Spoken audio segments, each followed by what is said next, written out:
pluvieux ce matin. On comprend que c'est la température probablement qui en a attiré quelques-uns. À cette rencontre de sensibilisation sur les bandes riveraines. Vous avez tout de suite, la rencontre est enregistrée. On n'enregistrera pas les périodes de questions. Il va y avoir des périodes de questions après chacune des présentations.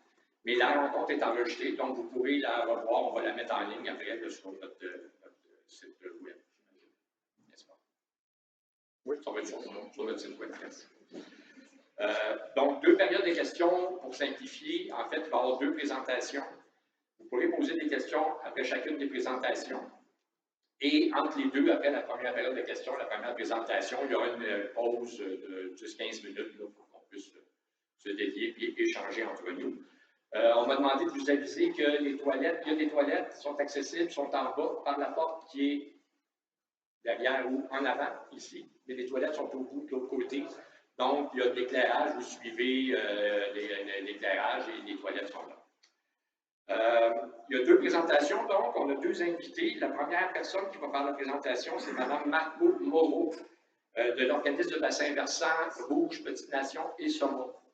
Mme Moreau est chargée de projet à l'organisme donc de bassin versant. Elle se spécialise dans la gestion de l'eau et la protection des bandes riveraines en travaillant avec les municipalités et les citoyens du territoire.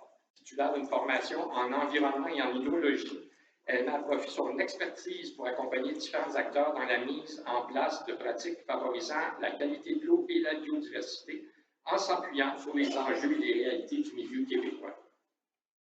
La deuxième présentation va être faite par Mme Magali Francaire de la MRC des Laurentides. Mme Magali s'est jointe à l'équipe de la MRC des Laurentides en février à titre de spécialiste en environnement pour la gestion des cours d'eau. Elle s'intègre à une équipe dynamique responsable de la protection de l'environnement et des parcs. Bien qu'elle possède un baccalauréat en biologie marine et maîtrise en écologie, elle a œuvré les 15 dernières années dans le domaine de l'évaluation environnementale à l'Agence d'évaluation d'impact du Canada. Donc, sans plus tarder, je vais laisser la place à Mme Margot Moreau de l'organisme de bassin versant. Merci. Merci. Bonjour à tous. Je vais m'intimider. Margot Moreau, moi je travaille pour l'organisme de bassin versant des rivières Rouge, Petite Nation et Saumon. Je vais commencer par vous présenter un petit peu l'organisme pour lequel je travaille. Et puis après, on rentrera dans le vif du sujet et on parlera des bonnes pratiques et sur l'entretien de vos bandes riveraines. Donc, c'est ce que je venais de dire. On va commencer par présenter l'organisme. On définira ensemble qu'est-ce que c'est qu'une bande riveraine exactement aux yeux de la réglementation et puis aussi aux yeux de l'environnement. On définira exactement ce que c'est que la ligne des hautes eaux. Il faut que je me rapproche du micro. Ouais. On définira ensuite qu'est-ce que la ligne des hautes eaux qui permet justement de définir.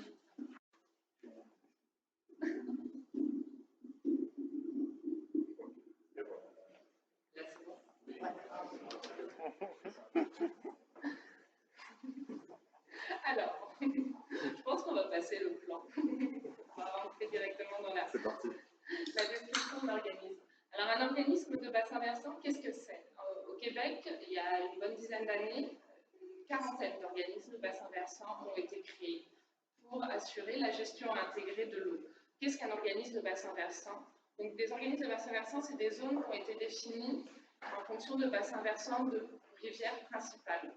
Nous, on s'occupe des bassins versants des rivières Rouges, Petite Nation, et la rivière Saumon, qui est un tributaire de la rivière des Outaouais, qui est un petit bassin versant orphelin. On se trouve ici dans le bassin versant de la rivière Masquinongé, qui est un tributaire de la rivière Rouge, qui elle-même est un tributaire de la rivière des Outaouais. La gestion intégrée par bassin versant, qu'est-ce que c'est? C'est réussir à mettre en concertation tous les acteurs du milieu qui ont un lien de près ou de loin avec la gestion de l'eau. Donc nous, on va essayer de faire travailler ensemble les municipalités qui sont toutes le long d'un même cours d'eau, qui ont des lacs. On va essayer d'appliquer les MRC, on va essayer de travailler aussi avec les professionnels agricoles, les professionnels du monde économique qui ont un lien avec l'eau, donc les industries, le tourisme, les choses comme ça. On va avoir un rôle d'observatoire, on essaye de faire l'acquisition de données sur la qualité des rivières, sur l'écologie, sur la biodiversité, et puis on essaye aussi de faire du conseil et de la veille réglementaire et d'aller chercher des financements pour aider nos partenaires du milieu quand il y a des problématiques qui ressortent. Le territoire de l'OBV, c'est très grand, 8 434 km², on a 13 250 km de cours d'eau, beaucoup de lacs, dans les Laurentides particulièrement. Ça représente 63 000 à peu près habitants, ces chiffres. Je vous laisse regarder la carte. Le principal mandat de l'OBV, qui nous est confié par le ministère de l'Environnement, c'est la réalisation d'un plan directeur de l'eau. Notre plan directeur de l'eau nous a été déposé l'année dernière. On en est à déposer un plan d'action cette année. C'est-à-dire qu'il y a eu tout un diagnostic ces 10 dernières années qui a été fait des bassins versants de ces rivières-là. On a fait des portraits, on a fait des concertations avec tous les acteurs du milieu pour faire ressortir toutes les problématiques principales de ces bassins versants, donc la qualité de l'eau, souvent l'érosion, les conflits d'usage, l'implantation d'espèces exotiques envahissantes, tous ces sujets-là, et ça nous permet à nous de monter un plan d'action qui derrière nous aide déjà à prioriser les financements qu'on va chercher pour aider un petit peu les partenaires du milieu à mettre en place des actions, et puis surtout pour être capable nous aussi de savoir dans quelle direction s'en aller et quelles sont les problématiques. Qu'est-ce qu'un bassin versant? Je vais rappeler ça quand même rapidement. Un bassin versant, c'est une zone géographique où toute l'eau qui ruisselle va se rendre à un seul et même point, un seul et même exutoire, qui est souvent une rivière.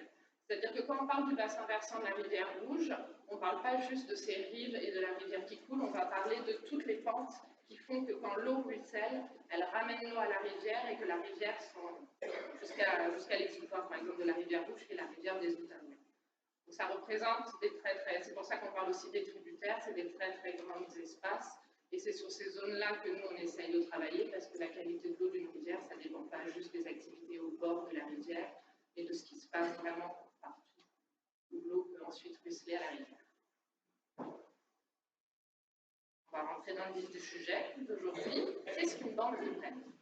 Une bande riveraine, c'est une lisière végétale qui est composée normalement, idéalement dans la nature, de plusieurs strates de plantes. Vous allez avoir une strate de plantes herbacées, une strate de plantes d'arbustes et ensuite des arbres. Ça, c'est ce que, si vous laissez faire la nature, c'est ce qui se passe. C'est des zones qui sont très importantes, les bandes riveraines, parce que c'est des zones de transition entre le monde terrestre et le monde aquatique. Vous allez avoir dans les rivières, vous allez avoir toute une biodiversité qui est liée à l'univers aquatique. Ça va être des plantes, ça va être de la faune, ça va être des insectes, des macro-invertébrés. Et ensuite, à l'intérieur des terres, vous allez avoir toute la faune et la flore terrestre. Les bandes riveraines, c'est des zones de transition entre ces deux mondes-là, et ça rend cet endroit-là particulièrement riche en biodiversité, que ce soit au niveau de la faune et au niveau de la flore, parce que la vérité, c'est que la plupart des animaux vivent souvent entre les deux milieux au Canada. Donc, il y a des animaux qui sont et terrestres et aquatiques, et donc leur lieu de vie privilégié, ça va souvent être les bandes riveraines, des lacs, des rivières, des petits cours d'eau, des ruisseaux, etc. Alors, la législation, exactement, qu'est-ce qu'elle dit sur les bandes riveraines? La législation, elle vous dit de laisser normalement votre bande riveraine sauvage sur 10 mètres si votre propriété a une pente inférieure à 30% et sur 15 mètres si la rive du cours d'eau de votre propriété est en pente. Plus de 30%. 30%, c'est une bonne pente déjà. À partir de où on mesure ce 10 mètres et ce 15 mètres? On le mesure à partir de la ligne des hautes eaux. La ligne des hautes eaux, c'est l'endroit normalement où la rivière monte à son max. On ne parle pas de zone inondable là, on parle vraiment du comportement normal de la rivière. Au printemps, quand elle monte avec la fonte des neiges, la ligne des hautes eaux, ça va être l'endroit où habituellement elle monte au maximum. En général, c'est assez visible parce qu'on voit une différence entre la végétation terrestre et la végétation aquatique. C'est vraiment l'endroit où vous allez voir la transition, où il commence à y avoir des arbres et des arbustes et moins de choses comme de la myriophylle ou comme des algues, la végétation qui vit dans l'eau.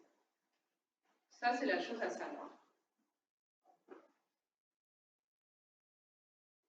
Elle a plusieurs rôles, votre bande riveraine. Principalement, si elle est bien mise en place, donc que vous avez bien les arbres, les arbustes, ou au moins un petit peu comment dire, que vous avez laissé un petit peu votre bande de frêne sauvage. Elle va jouer un rôle anti-érosion. Ça, c'est vrai si vous avez vraiment des arbres et des arbustes. Donc, ça veut dire que si vous êtes en bord de rivière, notamment des rivières qui méandrent beaucoup, ça va quand même limiter l'érosion de certains méandres. C'est valable aussi pour certains lacs. Il y a des lacs qui ont des dynamiques quand même, où il y a un déplacement de sédiments. Si vous avez tendance à voir que vous avez votre plage qui recule, ben peut-être ça veut dire qu'il faut commencer à planter des arbres pour l'empêcher de reculer un petit peu plus.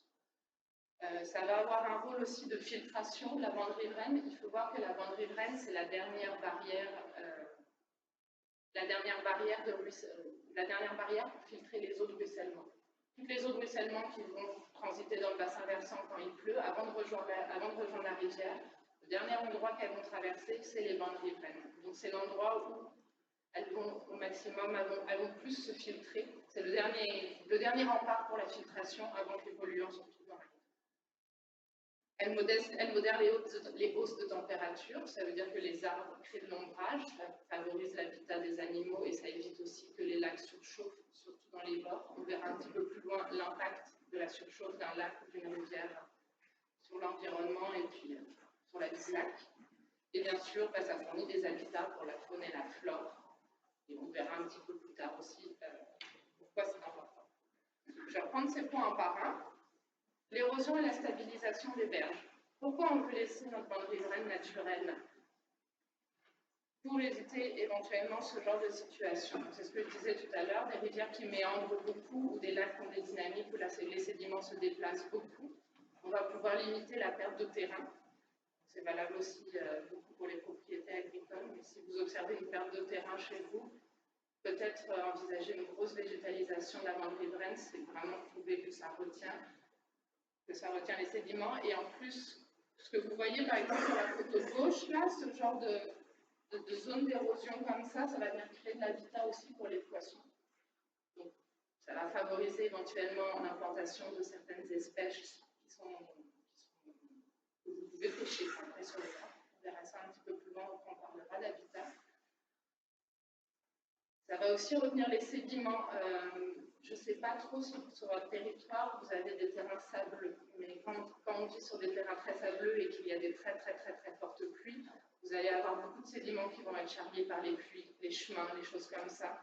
La bande riveraine, si elle est végétalisée, elle va retenir tous ces sédiments et ça va éviter que ça se retrouve dans les lacs et les rivières aussi. Je vous disais, une bande riveraine de 4,5 mètres, ça va retenir 70% des sédiments. Si vous montez à presque 10 mètres, c'est 95%. C'est des chiffres qui sortent vraiment d'études qui ont été réalisées. Donc, si vous avez vraiment, quand vous avez des terrains qui sont en pente douce, qui se rendent doucement vers le lac, en plus vous avez les chemins en hauteur, des choses comme ça, pour retenir tous les sables et éviter que le lac finalement vienne se combler au fur et à mesure. C'est important d'avoir une bande riveraine. On verra plus tard un petit peu, là je vais aborder un peu rapidement les cycles de vie des lacs, mais on verra comment éviter qu'un lac se comble plus rapidement que son cycle naturel le voudrait. Ça permet aussi d'éviter un vieillissement prématuré des lacs.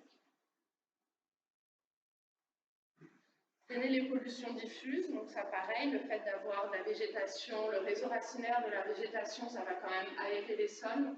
Un sol qui est très végétalisé, où il y a beaucoup de végétation et notamment des arbres, et des arbres, ça va être un sol qui va être très aéré. L'eau va beaucoup plus s'infiltrer dans ces sols-là que dans une belle pelouse qui est en plus très piétinée, donc les sols sont quand même bien tassés. Pourquoi c'est important de favoriser l'infiltration de l'eau? Parce que tout ce qui est pollution dans l'eau, les sels de voirie, éventuellement les produits phytosanitaires que certaines personnes pourraient utiliser sur leur propriété, là, le Roundup, on ne peut pas le citer, ou même des produits, si vous faites des travaux sur votre propriété, de la peinture, des choses comme ça, ça arrive de mettre des produits un peu chimiques au sol, ils ont plus intérêt à s'infiltrer dans les sols. S'ils sont emportés par l'eau, il vaut mieux qu'ils s'infiltrent dans les sols pour être filtrés par les sols avant de se rendre à la rivière, que de ruisseler à la surface du sol et de se rendre directement à la rivière. Évidemment, on ne veut pas non plus polluer nos sols, mais un bon sol a quand même une capacité filtrante qui est très importante. On évite aussi la propagation de phosphore, donc on n'est pas forcément ici dans un bassin versant qui est agricole, mais quand on vit dans des zones où en plus il y a de l'agriculture sur le bassin versant, On sait que les eaux de ruissellement vont se charger en phosphore, donc il faut qu'elles s'infiltrent dans les sols pour être un petit peu filtrées avant de rejoindre les rivières, ou les rivières et les lacs où se chargent encore plus en phosphore.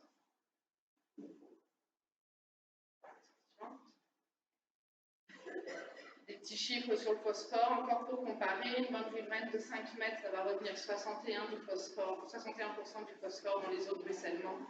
Une bande riveraine de 10 mètres, presque 80%. Il faut voir que ce phosphore-là, après, il reste stocké dans les sols et il se dégrade lentement parce que les sols, les micro-organismes, les choses comme ça, permettent de dégrader ces choses-là. Principalement les herbes, justement, qui vont venir après pomper le phosphore. Donc ensuite, c'est là qu'on va parler un petit peu de cycle de vie d'un lac, pour ceux qui habitent au bord d'un lac. Les lacs, ils ont des cycles de vie qui peuvent être très très longs, hein, on parle d'échelle presque géologique de temps. Un lac, en début de vie, l'eau va être claire, elle va être fraîche, il va y avoir peu de sédiments dans le fond de votre lac. Normalement, il n'y a pas encore beaucoup de biodiversité, mais il commence à y en avoir. Quand il est dans son stade mésotrophe, donc en milieu de vie, le lac, là, vous commencez à avoir du sédiment à l'intérieur du lac, vous commencez à avoir une certaine végétation aquatique qui se développe bien, et c'est là, en général, que c'est la phase de vie du lac, vous avez beaucoup de poissons, c'est le fun d'aller pêcher, parce que tout se développe bien. Et à la fin de sa vie, le lac, quand il commence à vraiment être comblé de sédiments, si en plus ces sédiments sont chargés donc en azote et en phosphore, donc des choses qui sont très très riches, et ben la biodiversité va commencer à se dégrader. Il va commencer à y avoir des algues vertes, il y aura moins d'oxygène dans l'eau, dû au fait que l'eau va être plus trouble, plus chaude.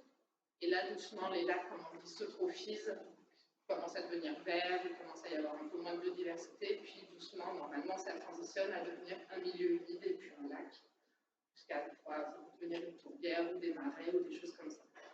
Là, on parle de temps vraiment très long.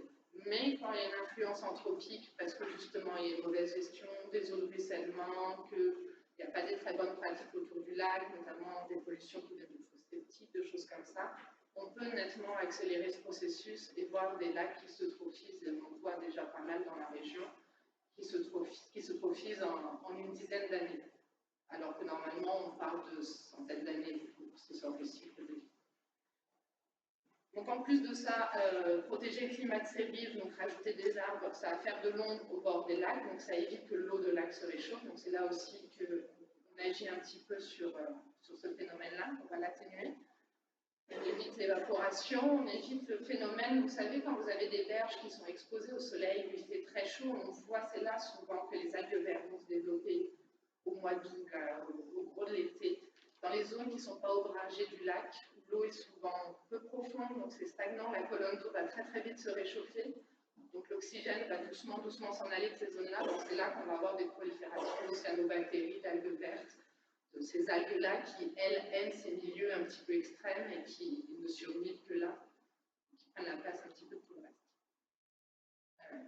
Bon, pareil, le niveau d'oxygène dans les lacs, très important, surtout pour la pêche sportive, pour les frayères. Là, si vous voulez vraiment qu'il y ait que les poissons se renouvellent dans les lacs, il faut qu'ils aient des endroits pour pouvoir se renouveler, donc des frayères. Et c'est important qu'autour des lacs, il y ait des zones avec des systèmes de racines, de l'ombrage, de l'eau peu profonde. Évidemment, les poissons, les frayères, elles ne seront jamais au bord du lac, c'est toujours sur les bords, des fois sur les tributaires. Donc, si on n'a pas d'habitat pour ces poissons qui se reproduisent, ils vont finir par décliner. Donc l'habitat, je vous ai parlé un petit peu du poisson, mais la bande riveraine, c'est un habitat pour à peu près toutes les strates de la biodiversité, les insectes, les amphibiens, les oiseaux, les petits mammifères, et ça peut être aussi des corridors écologiques pour les gros mammifères. Alors, c'est sûr qu'une bande riveraine de 10 mètres, ce n'est pas un corridor écologique pour un orignal, mais ça va être des corridors écologiques pour des petits mammifères qui peuvent se déplacer quand même beaucoup, des coyotes, des ratons, des choses comme ça, le castor malheureusement. On en parlera un peu plus tard aussi du castor. Mais voilà, il faut savoir que la bande riveraine, ça représente, il me semble, on va voir le chiffre un peu après, mais 90% des espèces ont comme habitat la bande riveraine. Pourquoi? Si elle est naturelle, évidemment, votre bande riveraine, parce qu'il y a de l'eau, parce qu'il y a souvent une végétation qui est particulière à la bande riveraine, donc qui va être riche. Il va y avoir des fruits, il va y avoir des fleurs pour les pollinisateurs, il va y avoir beaucoup de diversité parce que comme on passe d'un milieu humide à un milieu semi-sec à un milieu sec, vous avez beaucoup de végétation très diversifiée sur des petites zones. Donc ça va favoriser beaucoup d'espèces, ça va permettre aux oiseaux de nicher, ça va permettre aux petits mammifères qui sont et terrestres et aquatiques aussi de se loger. Beaucoup d'espèces protégées dans les bandes riveraines, on va voir le chiffre juste après, mais la rainette faugrillon, c'est beaucoup d'oiseaux. La plupart des espèces protégées ou vulnérables ou classées vulnérables vivent dans les bandes riveraines. Voilà, le chiffre c'était ça. 50% des espèces d'oiseaux ont comme habitat la bande riveraine, donc habitent limitrophes des plans d'eau. Quand on dit la bande riveraine, c'est vraiment des habitats, c'est des animaux qui viennent vivre à la fois sur le domaine terrestre et à la fois en domaine aquatique. Et 75% évidemment des espèces d'amphibiens et de reptiles. C'est sûr que ces espèces-là vivent principalement dans des milieux humides, mais il faut considérer la bande riveraine un petit peu aussi comme un milieu humide, surtout selon comment elle est configurée. Et voilà, on va continuer après, on va parler. Voilà, le chiffre c'était ça. 375 plantes menacées ou vulnérables sont situées dans des milieux humides ou riverains. C'est beaucoup par rapport au nombre de plantes menacées au Québec. Je ne vais pas vous faire la liste parce que c'est beaucoup de petites fleurs et de petites plantes endémiques, mais ça c'est principalement dû au fait qu'on a beaucoup déboisé les bandes riveraines ces 50 dernières années et qu'on n'a pas forcément réimplanté ces espèces-là qu'on a décidé de reboiser aussi. Une espèce fragile, à partir du moment où elle a été éradiquée d'une zone, elle va avoir beaucoup de difficultés à se réimplanter naturellement. Naturellement, ça va être les espèces les plus fortes qui vont venir, qui sont, elles, en général, pas menacées. Donc voilà, c'est l'enjeu aussi. Si vous voulez vraiment contribuer à l'environnement, vous pouvez aussi aller chercher la liste des espèces menacées, puis essayer de les réimplanter dans votre bande riveraine, aller au-delà de la reboiser. Pour vous faire relativiser un petit peu, j'avais sorti ces chiffres-là qui sont comme une petite aide-mémoire. Il y a un chercheur qui a fait l'exercice d'aller lire chez d'autres chercheurs quelles étaient les recommandations au niveau de la largeur de bande riveraine selon les problématiques. Donc on voit que pour avoir les problématiques de qualité de l'eau, les chercheurs ne sont pas toujours très d'accord, mais globalement, il faut entre 10 mètres et pour certains 90 mètres pour que la bande riveraine assure 100% de son efficacité. Au niveau des fonctions écologiques, donc pour les corridors écologiques, pour que les animaux puissent nicher correctement, on parle de 30 à 100 mètres. Là, effectivement, une bande riveraine de 100 mètres, on commence à parler d'habitat pour la course faux. Mais pour faire relativiser un petit peu, 10 ou 15 mètres, finalement, c'est peu par rapport à ce que la nature, elle exigerait pour pouvoir reprendre ses droits naturels.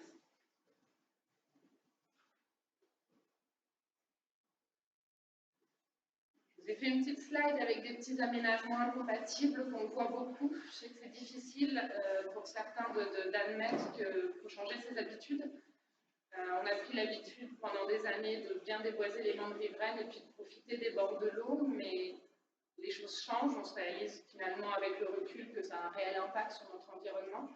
Donc, il y a des réglementations qui sont mises en place justement pour ça. Donc, il faut commencer à avoir des réflexes un petit peu plus conscients pour l'environnement. Donc, éviter de mettre son petit à feu dans les 10 premiers mètres ou les 10-15 mètres, même si c'est agréable d'avoir la vue.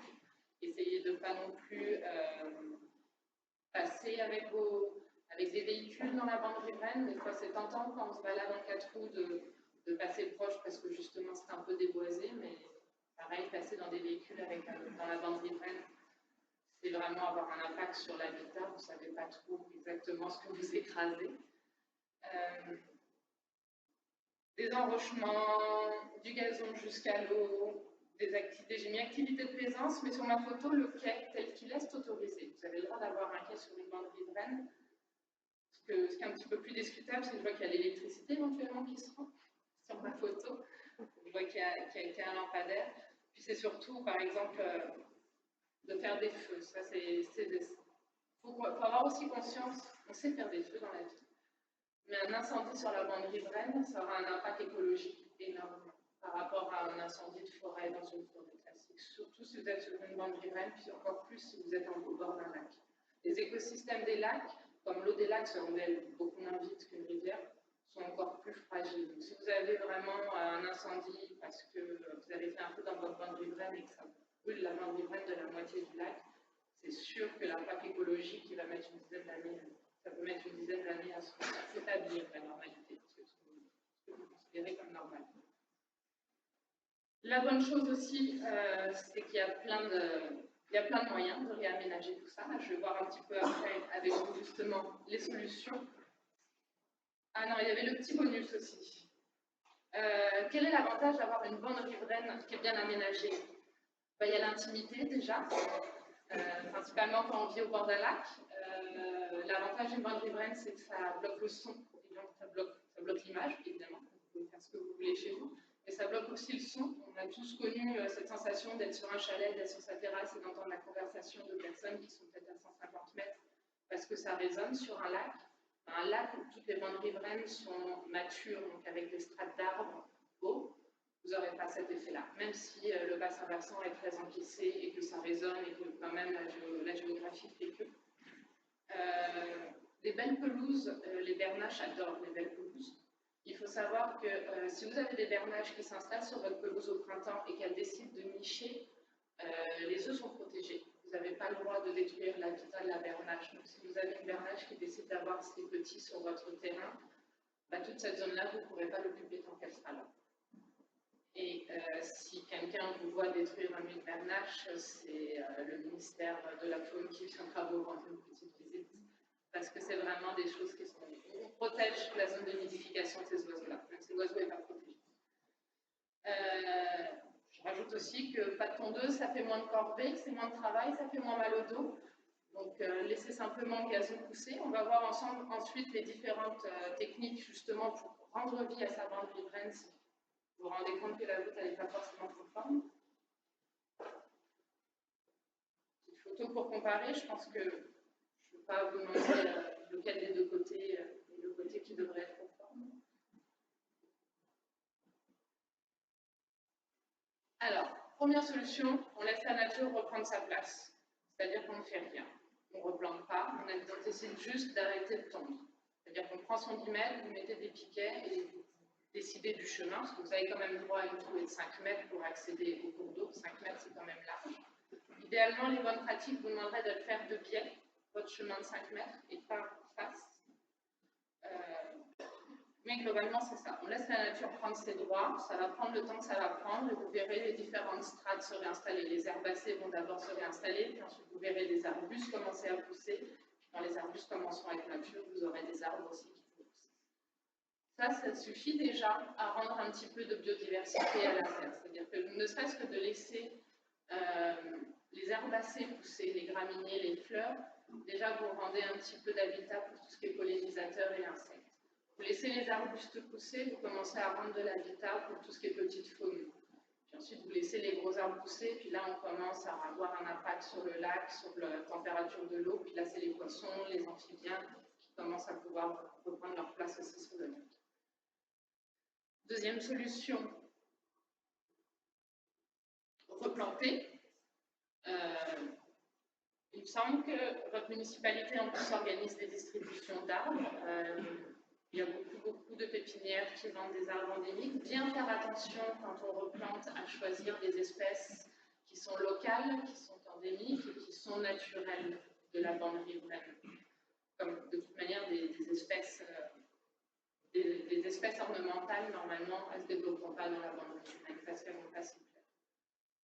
Vous pouvez simplement replanter en respectant idéalement les 3 strates. Donc on laisse un petit peu d'herbacées au bord de l'eau. Ensuite, on peut faire une ligne de buissons et enfin une ligne d'arbres d'herbe.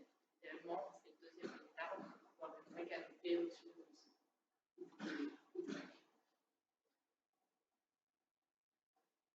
Ensuite, bien choisir ses végétaux, c'est ce que je disais, choisir des espèces qui sont faciles à trouver, qui sont efficaces. On a évidemment au bord de l'eau le saule, l'érable, le bouleau jaune. En buisson, on a l'Amérique baumier qu'on a sur la photo en bas, qui elle vraiment crée de l'habitat pour le poisson. On veut vraiment des espèces buissonnantes comme ça qui vont venir un petit peu par-dessus l'eau pour créer des zones d'habitat pour tout ce qui est poisson et reptiles. Allez allez en pépinière, faites-vous conseiller, faire preuve de bon sens, allez sur les bancs riveraines de vos voisins, regardez ce qui pousse là, on a laissé la nature faire, et on essaye de replanter la même chose, et en général, en essayant de reproduire ce qui se passe un peu autour, c'est la meilleure manière de fonctionner. Après, il y a aussi la solution, effectivement, d'aller chez des pépinières et de demander s'il y a des espèces qui seraient adaptées et au climat et à ce genre de milieu, donc semi-humide, sur la bande riveraine, et d'implanter des fruitiers, des choses comme ça, des choses comme les noyers qui se plaisent bien aussi dans la bande riveraine, on peut tirer profit aussi de cette plantation.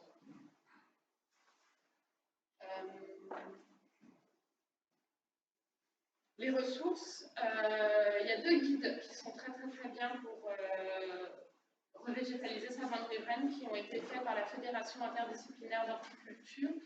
J'en ai une version papier ici pour consultation si ça vous intéresse. C'est quand même un très gros guide qui est consultable sur Internet gratuitement.